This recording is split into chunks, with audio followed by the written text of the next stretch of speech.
ये जो ना समय के साथ विकास हुआ, एवोल्यूशन दिस इज। जैसे पहले क्या था ना कि एक थाना से वायर बैंक तक जाता था, उसको काट दिया, बैंक में डकैती कर ली। आज की डेट में हर हाथ में मोबाइल है, वीडियो रिकॉर्डिंग है। आपके पास मोबाइल है, भाई आप जा रहे हैं, भाई 5 क्रिमिनल मेरे पीछे लगे, पुलिस, जो भी, आप किसी को फ़ोन कर सकते हैं। ये तो नेचुरली कम होना ही था। आप देख रहे हैं न्यूज़ भारत प्लस डिजिटल। मैं हूं त्रिभुवन ठाकुर। इस वक्त जो हमारे शख्स साथ में मौजूद है उनके बारे में दो शब्द मैं बताना चाहूँ। इनका परिचय मैं पहले बता दूं कि यह वायुसेना से वीआरएस लेकर के अपनी नरपतगंज की धरती के लिए यह आए हैं। जी हाँ, ये आकाश आनंद जी हैं और बहुत बहुत स्वागत है इनका हमारे चैनल में। बाकी की बातें हम इनसे करेंगे कि आखिर क्यों यह इतनी अच्छी नौकरी को रिजाइन वीआरएस लेकर के चुनाव लड़ने का फैसला किया। हालांकि नौकरी पाने के लिए लोग कितने सालों के इंतजार करते हैं, कितने प्रयास करते हैं, तब जाकर के एक नौकरी उनको मिलती है। उस नौकरी को त्याग करके मातृभूमि से जो इनका प्रेम है, उनको सैल्यूट। बहुत बहुत स्वागत है हमारे चैनल में आपका। आखिर क्या वजह आन पड़ी जो आपने वायुसेना जैसी अच्छी सेवाओं को छोड़ करके चुनाव लड़ने का फैसला किया? देखिए, हमने जो राष्ट्रगान है अपना जनगण, जब भी आप लोगों में से पता नहीं कितनों को होता है, लेकिन जब भी मुझे है ना, मैं जनगण मन सुनता हूँ ना, मेरे रोंगटे खड़े हो जाते हैं। हम लोग बोलते हैं आई गेट गूज बम्प्स, है ना। मुझे अपने देश से बहुत प्यार, बहुत, है ना भाई। जब मैंने वायुसेना ज्वाइन की थी ना, तो फौजी का पता नहीं, है ना, आम आदमी से उनका परसेंटेज कम हो जाता है जीने की लाइफ प्रोबेबिलिटी। मैंने सोचा नहीं था कि भाई मैं वापस आऊंगा कभी। और मुझे लगता है अगर तिरंगे में एक फौजी का कफन आता है, तिरंगे के कफन में अगर किसी फौजी की लाश आती है, तो इससे प्राउड मोमेंट कोई नहीं हो सकता, चाहे वो कोई भी व्यक्ति हो इस देश का, है ना, जिसके आंख में आंसू ना आते। अपने देश से बहुत प्यार। फिर मैंने वापस आया, मैं घर देखा, माहौल देखा, लोगों का रवैया, भारत के लगभग हर कोने में मैं जा चुका हूँ, है ना। लोगों का बिहार के प्रति और बिहारियों के प्रति जो रवैया देखा, तो मुझे लगा नहीं, किसी ना किसी को कुछ करना पड़ेगा। कोई तो होना चाहिए जो बिल्ली के गले में घंटी बांधेगा, लेकिन अकेला व्यक्ति, कहते हैं ना, अकेला चना भाड़ नहीं फोड़ सकता। तो मैंने प्रशांत किशोर जी को सुना, पिछले 2-3 सालों से मैंने उनके बारे में पढ़ा, जाना, उनके विचार मुझे बहुत अच्छे लगे। मुझे लगा ये व्यक्ति कर सकता है ना, मैं इसके साथ। प्रशांत किशोर की कौन सबसे बड़ी चीज आपको पसंद आई? क्या चीज उसमें आपने? देखिए, वो बंदा आईएम से पढ़ा हुआ है, उन्होंने मोदी जी की भी मदद की, बहुत सारे इलेक्शन कैंपेन किए।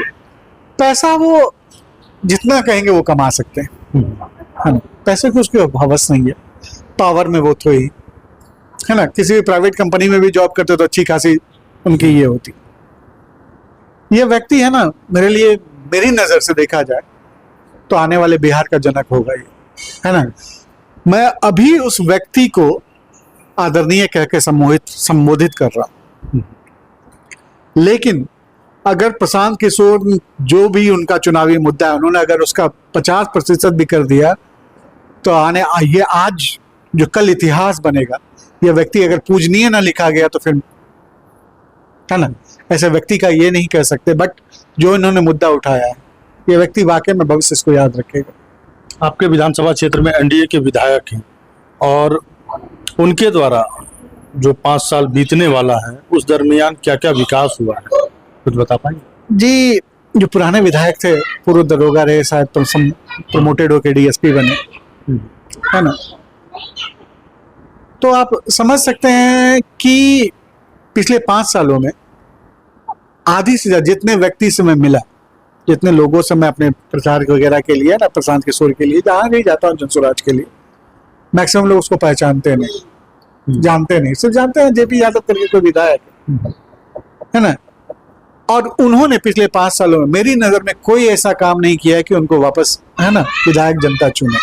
कई सारे काम, तो लोगों को 4 किलो 5 किलो अनाज मिल रहा है, सड़कें बनी हैं, लोग अपने आप को सुरक्षित महसूस कर रहे हैं, फिर आप कैसे कह सकते हैं? देखिए, सुरक्षित महसूस करना कैसे बोलते हैं, मैं आपको पहले जंगल राज था, लोग कहते थे, मैं आपको बताता हूँ एक चीज, ये जो ना समय के साथ विकास हुआ है, एवोल्यूशन दिस इज। जैसे पहले क्या था ना कि एक थाना से वायर बैंक तक जाता था, उसको काट दिया, बैंक में डकैती कर ली। आज की डेट में हर हाथ में मोबाइल है, वीडियो रिकॉर्डिंग है, आपके पास मोबाइल है, भाई आप जा रहे हैं, भाई 5 क्रिमिनल मेरे पीछे लगे, पुलिस, जो भी, आप किसी को फोन कर सकते हैं। ये तो नेचुरली कम होना ही था। रहा सड़कों का विकास, आप जाके देखिए नरपतगंज में इतना पानी नहीं लगा हुआ है, तो है ना, क्या सड़कों का विकास, क्या शिक्षा व्यवस्था, आपने क्या मांग किया, एक बार बता के तो दिखो कि आपने क्या मांगा। आपने नरपतगंज के लिए डिग्री कॉलेज मांगा क्या? अगर 3.5 लाख से ऊपर वोटर है, वहाँ 5 लाख की आबादी होगी, मान लीजिए 20,000 स्टूडेंट है, आपने किया कि वहाँ एक डिग्री कॉलेज नहीं है, बस एक हाई स्कूल है? क्या किया आपने? क्या विकास की ऐसी बात कर दी? चावल आटा दाल दे के खुश होते हैं, ये चावल आटा दाल आज खाया, आज पच गया, लेकिन अपने बच्चों को देखिए। मैं आप लोगों से यही कहना चाहता हूं कि हर माँ बाप चाहते हैं ना कि जैसी जिंदगी उन्होंने गुजारी उससे कहीं बेहतर उसके बच्चे गुजारे, बिल्कुल, है ना। ये हमेशा ऐसा ही चलता रहेगा क्या? तो अभी भी क्या लगता है आपको, जो मतदाता हैं, वोटर हैं, जात पात से ऊपर उठ करके क्या वो इस बार मतदान करेंगे? एक चीज से देखा जाए तो ट्रेन में जो ना मग्गा भी है ना, चीन से बना रहता है। आम आदमी को आवाज उठानी चाहिए। आप गलत होते देखते हो कि भाई ये गलत हो रहा है, रोको इसको, है ना। बोलते हैं ना कि अगर कोई गलत कर रहा है, आप गलत सह रहे हो, आप उसके अगर आवाज नहीं, तो आप उतना ही भागीदार हो, भुक्तभोगी आप हो। क्षेत्र में तो पूरा मोदी लहर है, इस पर क्या कहेंगे? लोग मोदी के नाम पे वोट कर रहे हैं। अच्छा, मोदी जी हमको लगता है 15 साल तो होंगे कम से कम, अगर भाजपा यहाँ से 15 साल, हाँ शायद 15 साल होंगे यहाँ पे। क्या स्थिति है 15 साल में? क्या 5 साल हमें देके देखिए ना। अब तो कई लोग कहते हैं कि बरसाती मेढक की तरह बहुत सारे प्रत्याशी नरपतगंज के चुनाव मैदान में है। कोई फॉरबिसगंज से आके, कोई अलग विधानसभा क्षेत्र से आकर के चुनाव के समय आते हैं, लोगों को वादा भरोसा देते हैं, फिर चुनाव नहीं जीतते हैं या किसी से पैसे लेकर के बैठ जाते हैं। ऐसा भी बहुत मामला सुनने को आता है। जो नए प्रत्याशी यहाँ पर अपने आप को स्टेबल कर रहे हैं और प्रत्याशी के रूप में देख रहे हैं, तो इस पर आपका क्या कहना है? जी देखिए, मैं वायु सैनिक रहा हूँ, अभी मैंने मार्च में है ना VRS लिया, तो बरसाती मेढक की तो कोई बात ही नहीं है, क्योंकि जब आप वर्दी पहनते तो आप किसी भी पॉलिटिकल पार्टी से जुड़ नहीं सकते, राजनीतिक से कोई कांटेक्ट नहीं रह सकते, क्योंकि आपका कोई लेना देना ही नहीं। आपके जो कुछ जो है ना संवैधानिक अधिकार, वो आपके सीज हो जाते हैं, है ना। अब क्योंकि आप यूनिफॉर्म पहनते हैं, वर्दी से बंधे हैं। लेकिन अब मैं आ गया, ऐसा नहीं, मैंने SSC सीरियल भी निकाला था, है ना। दूसरी नौकरी रहती, कहीं भी इनकम टैक्स वगैरह में कमिश्नर, इस बार तो मैंने फॉर्म भी नहीं भरा। ऐसा नहीं कि मैं झूठ बोल रहा हूँ, मेरे साथ वाले कोई भी सर्टिफाई कर देगा, है ना। तो मुझे नौकरी करनी नहीं है, मैं वाकई में इस देश के लिए कुछ करना चाहता हूँ, लोग के लिए सफलता के पढ़े, है ना। मैं चाहता हूँ हर कोई पढ़े, खुश रहे, है ना। देखिए, अगर लोगों को लगता है पैसा, अगर पैसा कई पुश्तों तक चल जाता, तो आज चंद्रगुप्त मौर्य क्या, अकबर के वंशजों का ही राज रहता पूरे भारत पे, है ना। आप समेट के जमा कर सकते, लेकिन उसका करोगे क्या, पहले ये तो सोचो, क्या करोगे उसका, है ना। अरे मैं साथ में चाहता हूं ना, समाज में खुशहाली हो, लोग मिलजुल के रहे। थोड़ी बहुत जो मैंने पढ़ाई की है, मेरे हिसाब से 1945 में जब ये हो गया, सेकेंड वर्ल्ड वॉर, द्वितीय विश्व युद्ध के बाद जब हिरोशिमा और नागासाकी पे बम गिरा दिया गया, 1948 में शायद जापान को आजादी मिल गई, वहां के राष्ट्रपति हुआ करते थे सनाका। उन्होंने बोला था कि जापान का सबसे बड़ा संसाधन है ना, इस देश की संसाधनहीनता, है ना। वहां के, जबकि जापान में औरतें महिलाएं पूरे कपड़े पहनते हैं, उन्होंने छोटे छोटे कपड़े पहने, लेकिन विदेश से एक चीज भी नहीं करेगा, बिहारियों को भी यही करना पड़ेगा। सब चाहते हैं क्रांति आए। अरे मैं खलो, मेरी बात सुनो तो मानो, तो एक बार मान के देखो, कहीं नहीं जाएगा बिहारी, कहीं नहीं, यहीं पे सेटअप करेंगे, सब मिलकर सेटअप करेंगे। अगर अच्छे तरीके से ईमानदारी से काम करोगे, हर कोई मिलके, भाई 30,000, अगर 30,000 रुपए ही कमाते हैं अगर एक बिहारी मजदूर, 1 लाख मजदूर है, 1 लाख तो मजदूर होंगे ना, बिल्कुल। अगर 30,000 रुपए ही लगा दिया जाए, क्या फैक्ट्री नहीं बनेगा क्या? सब मिलकर, सबकी बराबर भागीदारी, है ना। किसी भी सरकारी जमीन, हाँ, सबका इक्वल सिस्टम। मान लीजिए 1 लाख आदमी, 1 लाख के सभी, एक फैक्ट्री आती है, भाई 30 लाख लोगों ने, अगर 1 लाख लोगों ने 30-30 हजार रुपए जमा किया, जो भी उसकी भागीदारी है कैलकुलेशन के बाद सब आपस में बांट लो, इतना मिलजुल के रह सकते हैं ना, है कि अच्छा, नहीं? प्रशांत किशोर जी कहते हैं कि हमारी सरकार बनी तो आधे घंटे में शराबबंदी हटा देंगे। मैं इसके फेवर में हूँ, मैं इसके फेवर में हूँ। शराब से तो बहुत सारे नुकसान हैं। अब इस देखिए। शराबबंदी से लोग, जो युवा वर्ग हैं, वो सूखे नशे की जद में जा रहे हैं, क्राइम बढ़ रहा है।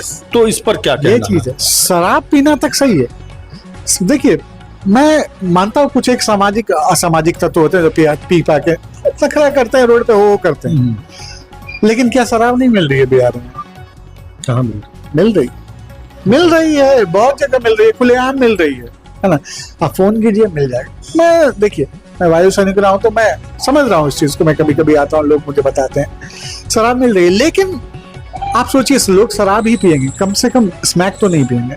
आप देख लीजिए, इतने छोटे छोटे लड़के आज की डेट में स्मैक चरस पीते रहते हैं, वो नेक्स्ट जनरेशन को खराब कर रहे हैं। अरे दारू पियेंगे 2 थप्पड़ ही खाएंगे ना, लेकिन ड्रग्स इज वेरी बैड, है ना? ड्रग्स नहीं, दारू पियो कोई बात नहीं है, मुझे उस चीज से नहीं है, लेकिन आप ये बोल रहे हो जितने भी लोग हैं, जो जिन लोगों ने इनलीगल तरीके से शराब बेची है, बहुत पैसा कमाया, जो भी अगर ये वीडियो देख रहे हैं 2-4 नाम तो वो खुद बता देंगे, है ना? लोगों ने बोल, बट मेरा मानना है स्मैक बहुत डेंजरस चीज है ना? शराब पी लो कोई बात नहीं, लेकिन स्मैक तो नहीं पिएंगे। नरपतगंज में खासकर युवक और युवतियों को बेहतर शिक्षा की सुविधा नहीं है, क्योंकि वो आगे जो इंटर, मैट्रिक, ग्रेजुएशन तो कर लेते हैं, फिर आगे या तो कुछ समस्या के कारण बाहर नहीं जा पाते हैं, या खुद को असुरक्षित महसूस करते हुए वो बाहर की ओर कदम नहीं कर पाते हैं कि आगे की शिक्षा आगे बढ़ पाए। जी देखिए, मैं अगर पूर्ण रूप से दोष दूं ना, तो यहाँ के नेताओं का दोष है, जो पिछली सरकार है। लोग चाहते हैं कि लोग अनपढ़ रहे, गंवार रहे। मैं जाता हूँ क्षेत्र में, लोग बोलते हैं भैया हम तो लालटेन में, है ना? कुछ है लालू यादव, है ना? लालू यादव, ठीक है, अच्छी बात है, लेकिन तुम समझने की कोशिश नहीं करते। बदलाव चाहते ही नहीं लोग, है ना? लोग चाहते हैं कि अनपढ़ रहे, ताकि वो, है ना, उन्हीं को वोट देते रहे, है ना? उन्हीं को वोट देते रहे। शिक्षित होंगे तो कैसे वोट दें? पहली चीज। दूसरी चीज, लोग को लगता है कि 2 किलो चावल दल के 5 किलो आटा दल के, है ना, फ्री नल दल के, ही दल के, बिजली दे छे, ये नेता है। ये फ्री कहाँ से आता है? इस दुनिया में नथिंग इज फ्री। हर किसी का लालच है, हर किसी का लोभ है। नरपतगंज का एक सबसे समझिए पिछड़ा हुआ इलाका छरापट्टी, जानते होंगे। आज जो तिरंगा लेकर के उनके साथ चलते हैं, प्रशांत किशोर जी के साथ, जिन्होंने भ्रष्टाचार से आहत होकर के अपना दाहिना पंजा सरयूग नदी में प्रवाहित कर दिया था, विमल मंडल जी, उनके गांव जाने के लिए अभी आप सवारी से नहीं जा पाएंगे, 4 व्हीलर से नहीं जा पाएंगे, बाइक आपकी फंस जाएगी। अब तक 10 साल में वो सड़क नहीं बन पाई है। इस पर क्या कहेंगे आप? इस चीज के बारे में किसको दोष दिया जाए? लोगों ने भी नहीं मान किया। विधायक सांसद भी गए थे वहां पर, अपनी गाड़ी खड़ी करके गए हुए थे। अरे वही चीज है ना, तो उन्होंने उनसे पूछिए ना कि आते हैं तो आपने क्या किया। दूसरी बार वोट मांगने जाएंगे ना, आप उनसे पूछिए कि आपको मैंने वोट दिया, आपने क्या किया। अरे जनता को चुना है मैंने। अगर मैं कहता हूँ, अगर कल को मैं अगर चुना गया, तो आप मुझसे पूछ सकते हैं आज आपने मेरे लिए क्या किया। आप जनसेवक होना। इलेक्शन से पहले सब कहते हैं कि मैं जनसेवक, लेकिन उसके बाद बताते हैं विधायक जी हैं, 10 बॉडीगार्ड। तब तो लोगों का, प्रशांत किशोर को देखिए, आज की डेट में उसकी पॉपुलैरिटी बहुत है ना? कुछ भी हो ना हो, लोग माने ना माने, लेकिन बहुत बड़ा खतरा तो है भाई दूसरी पार्टियों के लिए, चाहे वो एनडीए हो, चाहे वो महागठबंधन हो, किसी भी के लिए। लेकिन बिना बॉडीगार्ड के चलता है ना वो आदमी, हाँ, है ना? उसको किस बात का डर, है ना? लेकिन यहाँ का आपका लोकल विधायक देख लीजिए, क्यों ऐसा है? क्योंकि आपने काम नहीं किया, लोग खुन्नस खाए हुए, है ना? आप उनसे बोलिए ना कि भाई आपने क्या किया, क्यों नहीं बनाई रोड? आखिर वो सड़क आज तो नहीं होगी ना, आज आजादी के 70-78 साल से ऊपर हो गए, है ना? क्यों ऐसी हालत है? कौन जिम्मेदार? क्योंकि आपने नेता नहीं चुना, और नेता जो चुना, ये किस कारण है? इलिटरेसी। लोगों के पास साक्षर नहीं है, साक्षर मतलब उनको ज्ञान नहीं है, उनको कैसा नेता चुनना चाहिए। आप पढ़े लिखे, एडुकेटेड, ईमानदार लोगों को चुनिए ना। अच्छा, एक चीज बताइए, आप तो चुनावी मैदान में कूदे हैं, आपका कोर वोटर कौन है? किसे मानते हैं आप? स्टूडेंट, उसके बाद बुजुर्ग, या फिर जो आपके तरह जॉब करते हैं वो, या महिलाएं, या युवतियां किसे मानते हैं कोर वोटर? हर व्यक्ति को जिनसे मैं मिला हूं, उनको लगता है, मैं बहुत सारे लोगों से मिला, जैसे गया मैं किसी क्षेत्र में था, वहाँ पे लोगों ने, भैया मैं भाजपा का, क्यों भाई? नहीं, भाजपा हिंदू राष्ट्र बनाएगा। मैंने कहा हिंदू राष्ट्र क्यों? उससे पहले क्या था इस देश पे? अकबर भी शासन किया, औरंगजेब भी शासन किया, बहुत सारे लोग आए थे ना, बहुत सारे बाहर से भी आए लोग। क्या किया उन्होंने? हिंदू तो खत्म हो गया है। ये है पिछले 10 सालों में लोगों के मन में हिंदू मुसलमान जैसी चीजें बैठी है ना। तो मैंने उसको समझाया, उसने बोला भैया मैंने भाजपा का साथ छोड़ दिया, आप टिकट लेके आइए, मैं आपके साथ हूँ। राजद वाले तक ने बोला कि आप पढ़े लिखे शिक्षित व्यक्ति हैं और आपसे बात करके अच्छा लगता है, मुझे लगता है कि मेरे अपने समाज का कोई व्यक्ति है जो वाकई में समाज के लिए कुछ करना चाहता है। तो मैंने कहा कि हर वो व्यक्ति मेरे लिए मेरा अपना, मेरा कोर वोटर, जिनसे मैं बात करूंगा, जिनसे मैं वार्तालाप करूंगा, जिनको मैं वाकई में जमीनी हकीकत से वाकिफ कराऊंगा, है ना। एक शिक्षक जैसे है ना, लोगों को मैं ये नहीं बोलता शिक्षक, एक mentor, mentor is exact word, है ना। उनको जाके अगर मैं बताऊंगा कि देखिए ऐसा होता है, 5 किलो चावल दे छे तेना है छे, बिजली फ्री करके तो भर दिन बिजली कटल रही है, 10 बार बिजली कटे छे, चाहे जो टैक्स देता है उससे ज्यादा पैसा लेता है। कहाँ से लाता है? अपने घर से देता है, अपने पॉकेट से देता है, नहीं देता है। विकलांग को आज के डेट में नीतीश कुमार 400 रुपया दे रहे हैं, है ना। विकलांग भत्ता 400 रुपये है शायद। क्या है 400 रुपये में क्या होता है? आप 3 टाइम खाना खा सकते हैं 400 रुपये में, सही बताइए। अच्छा, एक चीज क्षेत्र से एक चीज आपने देखा होगा कि कई सारे जो प्रत्याशी हैं गाड़ियों के काफिले से लोगों के बीच जाते हैं, आप एक बाइक से चल देते हैं, इसके पीछे का क्या राज है? देखिए भैया, जो भी पहले के नेता हैं उन लोगों ने बहुत पैसा कमाया, लोगों से लिया, इधर से लिया, उधर से लिया। मैं हूँ फौजी आदमी, मुझे हर आदमी से बात करना है, हर किसी से। मेरे साथ कोई नहीं, कोई नहीं। मेरे अपने खुद घर में लोग विरोध करते हैं कि क्यों नेतागिरी कर रहा है भाई, लोग नेतागिरी पहले ऐसा नहीं है, बहुत पैसा लगता है, लोग ठगेंगे लूटेंगे। मैंने कहा मुझे इस बात से फर्क नहीं पड़ता, मुझे लगेगा ये बात ज्यादा कचोटेगी कि मैं कर सकता था, मैंने कोशिश नहीं की। आपके परिवार में कई फौजी भी हैं और आपका पैतृक के गांव पजरकट्टा हुआ ना, कई सारे फौजी वहां से देश की सेवा में गए हैं, तो क्या कहना चाहेंगे? आप अपने परिवार के बारे में 2 शब्द बताना चाहेंगे हमारे दर्शक को? परिवार के बारे में क्या, किसी के बारे में कुछ कहना है ना, थोड़ा। मेरे दादाजी असरफी यादव, स्वर्गीय असरफी यादव, वो मुखिया रहे थे। मेरे पापा कमल किशोर यादव 3 बार विधायक के प्रत्याशी रहे। तो इस बारे में और ज्यादा क्या कहूँ मैं, पॉलिटिक्स से ये रहा। लेकिन अगर मेरे पापा या मेरे दादाजी कुछ भी, अगर कुछ लूट या बेईमान प्रति ठग वगैरह रहते, तो अपने बच्चे को कौन सा नेता फौज की नौकरी में भेजना चाहता है? कोई भेजना चाहता है? कोई भी ईमानदार नेता नहीं ना। मैं जहां भी अपने माँ बाप की वजह से अच्छी शिक्षा, अच्छी बात करता हूं तो उन्हीं की वजह से। उनके पास जो भी था, है ना, जितना ही था उतना दिया मुझे, और मैंने उस चीज का मैक्सिमम यूटिलाइज किया। और मुझे लगता है एक पुराना घर था हमारा, मेरे पापा वार्ड कमिश्नर थे उस समय, फिर भी मेरे घर में पानी लग जाता था। यहीं पे बगल में था, फूस का घर था, पानी लग जाता था, घुटनों तक पानी आता बरसात के मौसम में। इन्होंने कोशिश की, पानी के घर में जब मैंने नौकरी की तो इसके बाद ये घर उन्होंने ही बनाया जी, है ना। लेकिन 2 बच्चों को पढ़ाना पानी में रह के, है ना, ये उनका बौद्धिक स्तर था कि घर तो बाद में बन जाएगा, पहले बच्चे पढ़ लें, है ना। लोगों के साथ क्या होता है, लूट लेते हैं, खरीद लेते हैं, खा लेंगे, पी लेंगे, बाद में देखा बच्चा सबको लेना है। उनका बौद्धिक स्तर, उन्होंने सोचा, जो भी सोचा मेरे अच्छे के लिए सोचा, नौकरी भी फौज में, बोले ठीक है जाइए। तो आपका मानना है कि नरपतगंज विधानसभा के लोग हमारे आपके परिवार के लोग हैं, तो वैसे उस परिवार के लोगों से आप क्या कहना चाहेंगे?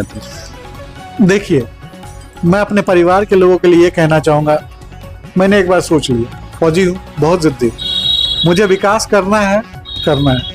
आप साथ नहीं देंगे, समाज साथ देगा। ऐसे मुझे नहीं लगता है कि आप लोगों को रूठ मतलब गुस्सा दिला के, मैं जानता हूँ कि आप मेरे भले के लिए कर रहे हैं, राजनीति आज के समय में बहुत गंदी हो गई, बट साथ दीजिए मेरा, है ना। कुछ और? हाँ, बस। तो देखा आपने, एक फौजी परिवार का जो बेटा है आप लोगों के बीच विधायक के प्रत्याशी के रूप में आ रहा है।